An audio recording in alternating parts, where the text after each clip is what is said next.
Danielle. We just closed on the yacht for Taylor's vlog. The money is tied up.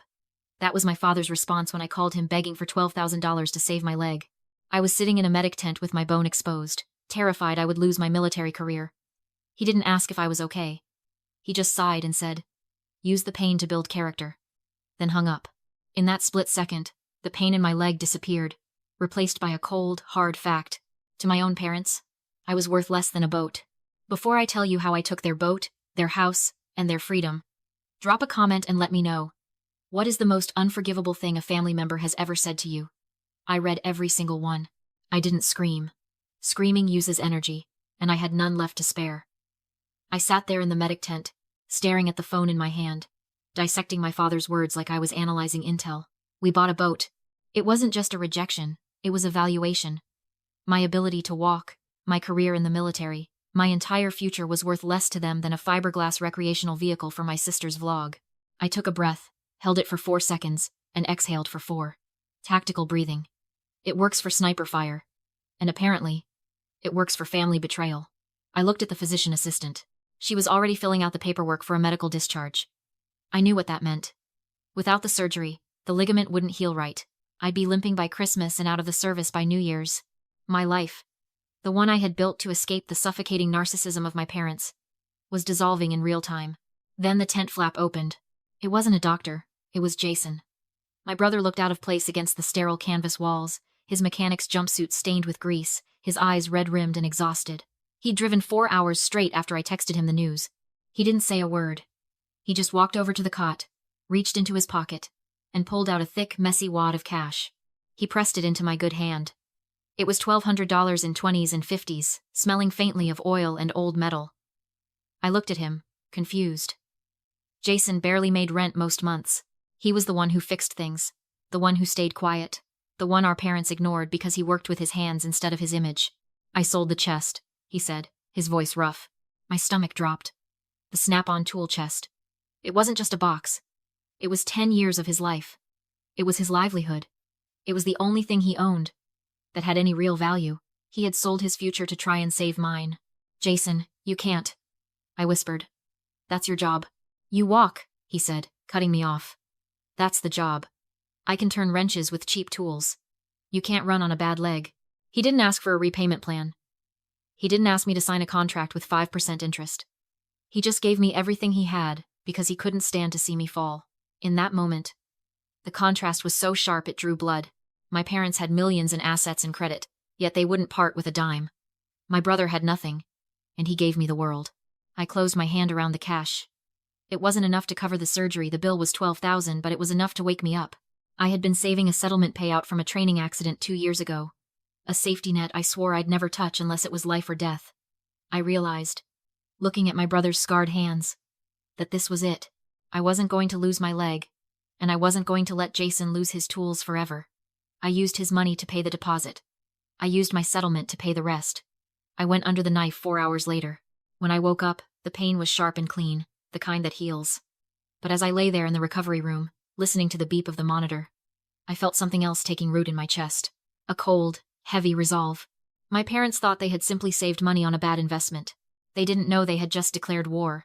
I didn't go home to recover. Home was a concept that had died in that medic tent. Instead, I went to the only place that made sense. My desk. I sat there in the quiet hum of the intel office, my leg propped up on a chair. Painkillers dulling the throb in my knee but sharpening the focus in my mind.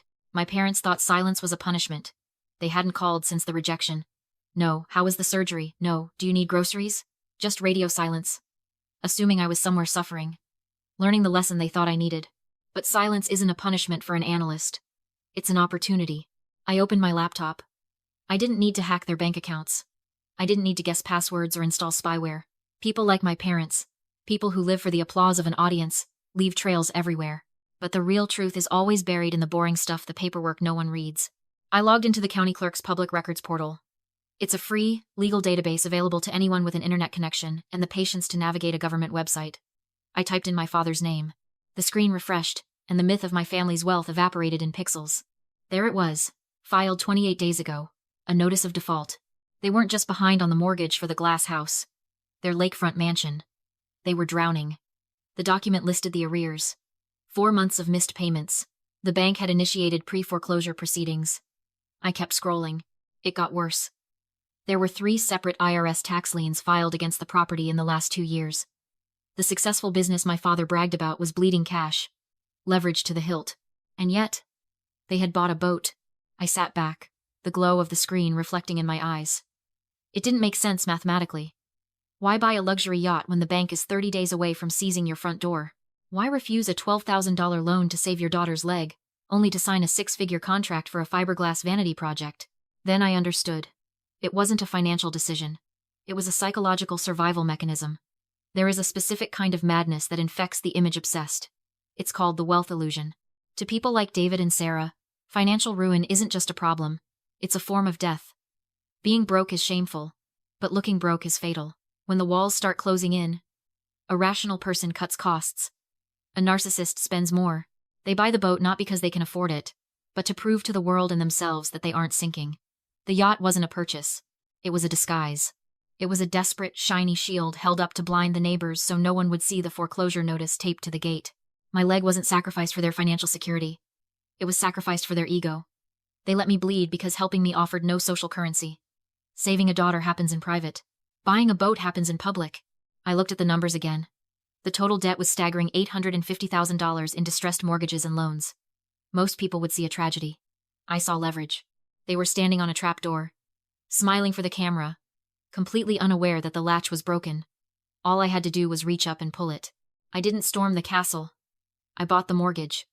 In the military, you learn that the best ambushes don't look like attacks. They look like opportunities. I formed a shell company, a faceless entity named Phoenix Holdings, LLC, and approached the bank holding my parents' distressed debt. Banks don't care about family drama. They care about their balance sheets.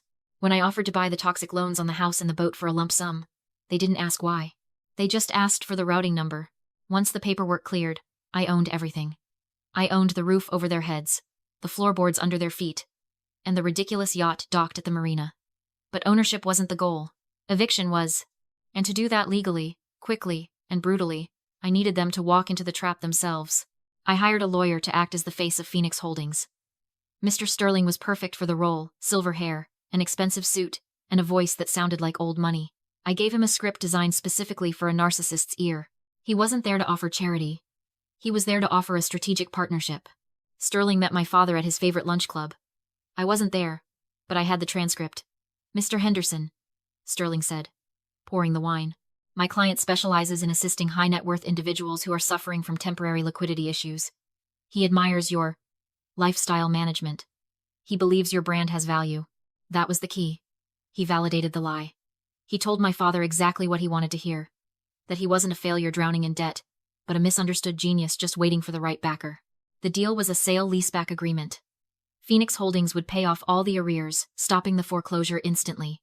In exchange, the title of the property would transfer to the company. My parents would remain in the house as tenants, paying a manageable monthly rent. To sweeten the pot, Sterling slid a black metal card across the table. "A corporate credit card," Sterling explained. $50,000 limit. For operational expenses to get your affairs back in order. My father's eyes reportedly lit up like a child's. He saw a lifeline. He saw free money. What he didn't see was the fine print. The contract contained a specific provision I had drafted myself. The moral hazard clause. It stated that the tenant's occupancy was conditional upon financial discipline.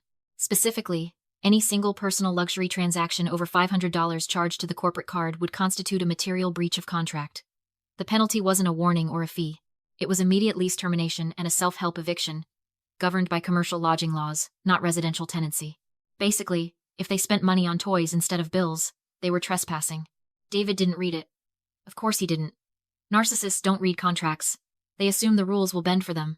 He was too busy staring at the black card, already imagining the status it would buy him. He signed his name with a flourish, grinning at Sterling like they were old friends. I received the signed PDF in my inbox an hour later. I stared at his signature, the loops and curves so familiar, so arrogant. He thought he had just pulled off the deal of the century. He thought he had outsmarted the bank. He didn't know he had just handed the detonator to the daughter he left bleeding in a tent. The trap was set. Now, I just had to wait for them to get greedy. 3 weeks later, I was sitting at my desk reviewing satellite imagery when my phone buzzed against the hardwood. It wasn't a call. It was a push notification from the admin app for the Phoenix Holdings corporate credit card. I looked at the screen. The text was simple, clean, and absolutely lethal. Transaction approved. Chanel Boutique. Amount: $3,500. I didn't blink. I didn't gasp. I just leaned back in my chair and exhaled. Taylor. It had to be. My father was arrogant, but he wasn't interested in handbags. He had likely flashed the black card at dinner to show off his new partnership. And Taylor, seeing an opportunity to upgrade her wardrobe for her followers, had either charmed him into it or swiped it from his wallet. It didn't matter who swiped the card physically. The contract stated the cardholder was liable for all activity. The limit was $500. They had exceeded it by 7 times in a single swipe. Part of me, the old part, the sister who used to save her allowance to buy Taylor birthday presents she would ignore, wanted to call. I wanted to scream. To warn them. To tell them to return it before the charge posted. But that voice was a ghost. It belonged to a girl who thought love was about protecting people from their own stupidity. I wasn't that girl anymore. I was the landlord. I watched the screen. The transaction sat in pending for 2 hours. I drank my coffee. I finished my reports. I waited. Finally, the status flickered and changed to posted. The money was gone. The breach was official. The trap hadn't just sprung. It had crushed the bone. I stood up and walked to the printer. I didn't need to draft anything new. The documents were already waiting in my queue. Saved for this exact moment. Notice of lease termination. Notice of immediate eviction. Commercial trespass warning. The pages slid out of the tray, warm and crisp. I went to my closet and pulled out my Class A uniform. I brushed the lint off the jacket, aligned my ribbons, and polished my shoes until they looked like black glass. They had mocked my service. They had called me a government pawn. Today, I wanted them to see exactly who they were dealing with. I wasn't just their daughter coming for a visit. I was the authority coming for an inspection. I grabbed the file, checked my reflection, and walked out the door. The time for silence was over. The receptionist at the law firm looked up, startled by my uniform. I didn't stop. I walked past her, down the hall, and pushed open the heavy oak doors of the conference room. They were already there. David was leaning back in a leather chair, looking bored. Sarah was critiquing the complimentary coffee. Taylor was taking a selfie with the skyline view. They looked wealthy. They looked secure. They looked like people who had never been told no. David frowned when he saw me. He didn't see the uniform. He only saw the daughter he thought he owned. "Danielle?" he said, checking his watch. "You're late. And why are you dressed like that?" "We're waiting for the senior partner." "Sit down, David," I said. He froze. "Excuse me?" I said sit down. I didn't wait for him to process the shift in power. I plugged my phone into the presentation cable. The room dimmed, and the projector hummed to life. On the wall, 10 feet high, appeared the notification I had received that morning. Chanel Boutique. $3,500. Taylor looked up from her phone, squinting. "Hey, that's my receipt. Did you hack my account?" "Dad said it was fine. It's for the brand." "The contract said it wasn't," I replied, my voice steady. "You are in breach of the moral hazard clause." David laughed. It was a dry, dismissive sound. "Okay, fine. We'll return the bag. Don't be dramatic, Danielle. You can't evict us over a purse. We have tenant rights. State law requires 30 days' notice." I walked to the head of the table. "That's where you're wrong. You didn't sign a residential lease, David. You were too busy admiring your credit limit to notice the header. You signed a commercial lodging agreement. You aren't tenants. You are guests in a corporate facility. And checkout time was 10 minutes ago." I watched the realization hit him. It wasn't instant. It crept over his face like a shadow. "The locks have already been changed remotely," I continued. "Security is waiting in the lobby to escort you for personal items. The boat is currently being towed to the auction block." Taylor jumped up, her chair screeching against the floor. "You're ruining my life over a bag." "It's just a bag." I looked at her, really looked at her, and saw the sister who had laughed while I bled. "And my leg was just a leg," I said. "Now we're even." David didn't scream. He didn't beg. He started laughing. It was a wet, ugly sound that bounced off the glass walls of the conference room. "You think you're smart, Danielle," he said, wiping tears of mirth from his eyes. "You think you can outmaneuver me? You're just a grunt. I'm the general." He pulled his phone from his jacket pocket. He didn't dial a lawyer. He dialed a number he had clearly memorized. He put it on speaker. "Department of Defense, Inspector General's office," a voice answered. "This is David Henderson," he said, his eyes locking onto mine with pure, distilled malice. "I have a whistleblower report regarding Sergeant Danielle Henderson. I have evidence that she has engaged in espionage and grand larceny involving classified funds. My blood ran cold. He wasn't trying to save the house. He was trying to burn me alive. She just purchased $850,000 of private debt, David continued, his voice smooth, confident. That money was stolen from my private offshore accounts. Accounts containing sensitive government contract proceeds that she accessed using her security clearance. He hung up and smiled. There. Now let's see how well you walk in federal prison. He had lied. He had fabricated a crime so severe it would trigger an immediate freeze on my entire life. But before I could speak, the door opened. 2 men in dark suits stepped in. They weren't lawyers. They were CID, Criminal Investigation Division. They didn't look at David. They looked at me. Sergeant Henderson, the lead agent said. We received a tip regarding your financial activities. I need your badge and your CAC card. Immediately. My sister smirked, pulling out her phone to record. My mother finally looked at me, not with pity, but with relief that someone else was taking the fall. I stood up. I didn't resist. I placed my badge on the mahogany table. It made a hollow clack, the sound of my career hitting the wall. David leaned back, triumphant. He thought he had just checkmated me. He thought he had destroyed my credibility to save his own skin. He had no idea he had just walked into the kill box. I sat in the interrogation room for 4 hours. It was cold, sterile, and familiar. I didn't panic. I presented my evidence. The settlement check from my injury 2 years ago. My savings records. The clean paper trail of Phoenix Holdings. My money was legal. It was clean. The agent reviewed the file. He looked at me, then at the transcript of my father's call to the Inspector General. Your father claims this money is his, the agent said. He stated on a recorded federal line that you stole $850,000 from his hidden offshore accounts. I know, I said. He was lying to hurt me. The thing is, the agent said, a small, grim smile touching his lips. We cross-referenced his claim with his bankruptcy filings from last year. He swore under oath he had 0 assets. I nodded. This was the perjury trap. David wanted to destroy me so badly that he claimed ownership of the money. By doing so, he officially confessed to the IRS and the bankruptcy court that he had hidden nearly $1 million in assets. It didn't matter that the money wasn't actually his. His confession was real. He had admitted to federal bankruptcy fraud and perjury in an attempt to frame a federal employee. The agents didn't arrest me. They arrested him. I walked out of the building just in time to see my father being escorted into a federal vehicle, handcuffs gleaming under the streetlights. He saw me. He opened his mouth to scream, but the door slammed shut. Sarah was evicted the next morning. She moved into a 1-bedroom apartment paid for by the state. Taylor tried to spin the story on her vlog, crying about being a victim of a corrupt system. I responded by posting a single image. The receipt for the Chanel bag, time-stamped 3 weeks after they claimed poverty. The caption read, $3,500 for a handbag while her parents were homeless. The internet didn't pity her. They devoured her. She deleted her account 6 hours later. I had one stop left to make. I drove to the edge of town, to the mechanic shop where the sign was peeling and the lights buzzed. Jason was under a lift, working on a sedan that had seen better days. He looked up when I walked in, wiping grease onto a rag. Heard about Dad, he said quietly. Is it true? It's true. I reached into my bag and pulled out a thick envelope. I placed it on his workbench, right next to his cheap, mismatched wrenches. What's this? He asked. Open it. He opened the flap. Inside was the deed to the building we were standing in. Paid in full. And a receipt for a delivery arriving tomorrow. A complete, Master Series snap-on tool chest. I bought the shop, Jason, I said. It's yours. He stared at the paper. His hands, scarred and stained, began to shake. He looked at me, eyes wide, struggling to process the shift in his universe. Why? He choked out. Because you sold your tools for me, I said. And nobody messes with my mechanic, he cried then. Ugly. Heaving sobs that echoed off the concrete floors.